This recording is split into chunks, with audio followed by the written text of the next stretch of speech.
എൻ്റെ പൊന്നു മക്കളെ, ഇതാ ഈ ഒരു ക്ലൈമറ്റ് ആരും മിസ്സാക്കരുത്. ഞാനിപ്പോൾ ഉള്ളത് നമ്മുടെ സ്വന്തം പൊന്മുടിയുടെ ഹിഡൻ സ്പോട്ട് എന്നറിയപ്പെടുന്ന ദാ ഈ ഒരു സ്റ്റെപ്പൊക്കെ ഉള്ള ഈ ഒരു സ്ഥലത്താണ്. ഈ ഒരു ക്ലൈമറ്റിൽ വന്ന് നിങ്ങൾ കാണാത്തവരുണ്ടെങ്കിൽ കൺട്രോളിങ്, അത്രയും കിടിലം കാലാവസ്ഥയാണ്.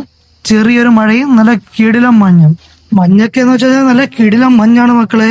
അടുത്ത് നിൽക്കുന്നവരെ തപ്പി നോക്കിയാൽ മാത്രം കാണാൻ പറ്റുന്ന അത്രയും കിടിലം മഞ്ഞ്. പൊന്മുടിയുടെ ഹിഡൻ സ്പോട്ടിലെ കുറച്ച് ഹിഡൻ കാഴ്ചകളും ഇന്നത്തെ എന്റെ യാത്രാ വിവരണങ്ങളുമായി നിങ്ങളുടെ മുമ്പിൽ എത്തുന്നു KL22 ബ്രോ സബിൻ സബു.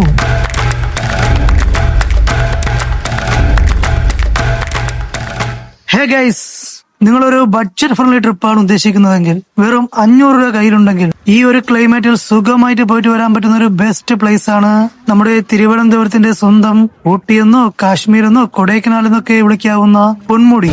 നല്ല വെയിലടിച്ച് കരിഞ്ഞിരുന്നപ്പോൾ പെട്ടെന്ന് തോന്നിയ ഒരു പ്ലാനിങ്ങിന്റെ പുറത്ത് കൂട്ടുകാരനെ വിളിച്ച് പൊന്മുടിക്ക് പോയതാണ് ഗൈസ്. പോയപ്പോൾ ചെറിയൊരു പേടി ഉണ്ടായിരുന്നു, ഇവിടുത്തെ ക്ലൈമറ്റ് ആയിരിക്കുമോ അവിടെയെന്നും. പക്ഷെ കുറച്ചങ്ങോട്ട് പോയപ്പോഴേക്കും സീനൊക്കെ മാറി ഗൈസ്. നല്ല മഴ തുടങ്ങി. പിന്നെ വേറൊന്നും നോക്കിയില്ല, നേരെ റെയിൻ കോട്ട് കൊടുത്തിട്ട് ഒരൊറ്റ പോക്ക്. നിങ്ങൾ മഞ്ഞും മഴയൊക്കെ കൊണ്ടൊരു കിടിലം റൈഡിങ് എക്സ്പീരിയൻസ് ആണ് ആഗ്രഹിക്കുന്നതെങ്കിൽ വേറെ ഒന്നും നോക്കണ്ട മക്കളെ, നേരെ പൊന്മുടിക്ക് വന്നോളൂ.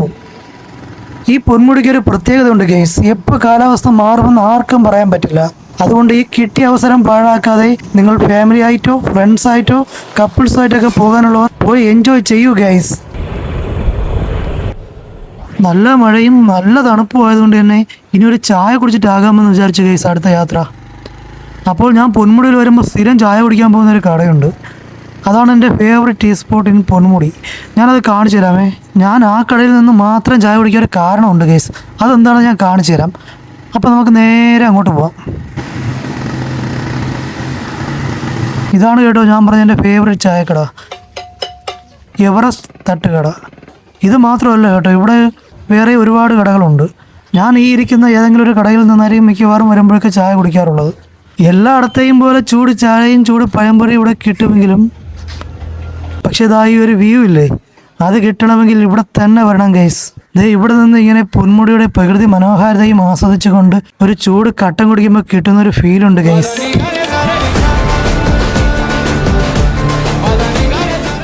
അങ്ങനെ ചായയൊക്കെ കുടിച്ച് അടുത്ത് നമ്മൾ നേരെ വണ്ടി എടുത്തുകൊണ്ട് പോകുന്നത് പൊന്മുടി ഗസ്റ്റ് ഹൗസിലേക്കാണ്. ഇപ്പോൾ ഞങ്ങളിവിടെ എത്തിയിട്ടുണ്ട്. ഇതാണ് KTDC golden beach Ponmudi guest house. ഇവിടെ എങ്ങനെയാണ് എത്താൻ പറ്റുക എന്ന് ചോദിച്ചു കഴിഞ്ഞാൽ പൊന്മുടിയിൽ വരുന്നവർ രണ്ടാമത്തെ ചെക്ക് പോസ്റ്റിൻ്റെ അവിടെ നിന്നും താഴേക്ക് കിടക്കുന്ന റോഡ് വഴി നേരെ ഇറങ്ങി വരിക. കാറിലാണ് വരുന്നതെങ്കിൽ ഇവിടെ പാർക്ക് ചെയ്യാൻ പറ്റും, ബൈക്കിലാണെങ്കിൽ നമുക്ക് അതിനകത്ത് കയറി പോകാനും പറ്റും.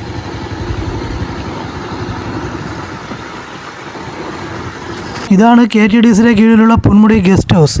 പൊന്മുടിയിലേക്ക് ഒരു സ്റ്റേ നോക്കുന്നവർക്ക് one of the best option എന്ന് പറയുന്നത് ഇതായിരിക്കും ഗൈസ്. അത്രയും കാം ആൻഡ് ക്വയറ്റ് ആയിട്ടുള്ള ഒരു പ്ലേസ് ആണ് ഇവിടെ. എന്തായാലും ഞാൻ എൻ്റെ അടുത്ത വിസിറ്റിന് ഇവിടെ ഒരു സ്റ്റേ എടുത്തിരിക്കും ഗൈസ്. അപ്പോൾ അതിനെക്കുറിച്ചുള്ള കൂടുതൽ റിവ്യൂ ഞാൻ അപ്പോൾ പറയാം.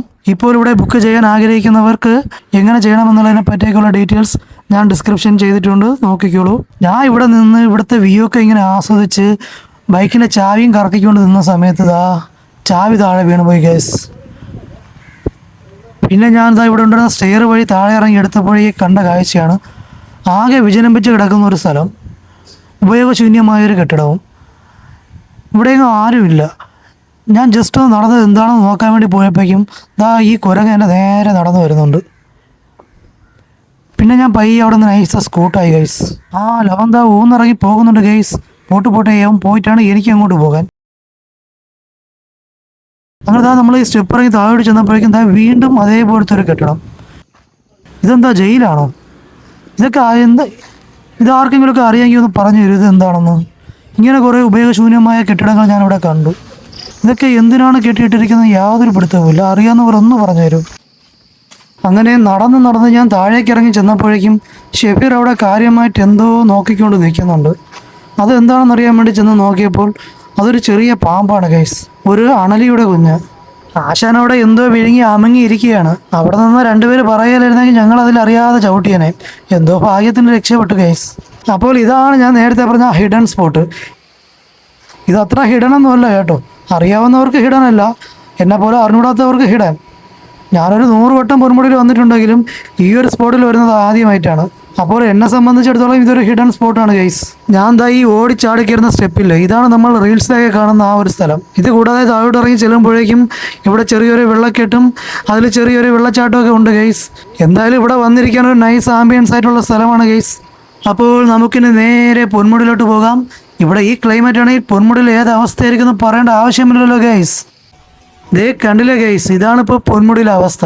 ആരെയും കാണാൻ പറ്റാത്തത്രയും മഞ്ഞാണ്. ഇവിടെ ഒരു തേങ്ങയും കാണാൻ പറ്റുന്നില്ല ഗൈസ്, ഒന്നും കാണാൻ പറ്റുന്നില്ല, അത്രയ്ക്കും കോടയാണ്. എൻ്റെ കൂടെ വന്ന ആളെ പോലും കാണാനില്ല. ഞാൻ അവനെ തിരഞ്ഞാണ് നടക്കുന്നത്. എൻ്റെ കൂടെ വന്നവരെ പോലും കാണാനില്ല. മഞ്ഞ് പുതയ്ക്കുന്ന പൊന്മുടിയെ കാണണമെങ്കിൽ ദേ ഇപ്പം വന്ന് കാണണം ഗൈസ്, ആരും മിസ്സാക്കരുത്. അപ്പോൾ ഇന്നത്തെ എൻ്റെ പൊന്മുടി യാത്രാവിശേഷങ്ങൾ അവസാനിച്ചിരിക്കുകയാണ് ഗൈസ്. വീണ്ടും ഒരു യാത്രാവിശേഷമായി സന്ധിക്കും വരയ്ക്കും വണക്കം മക്കളെ.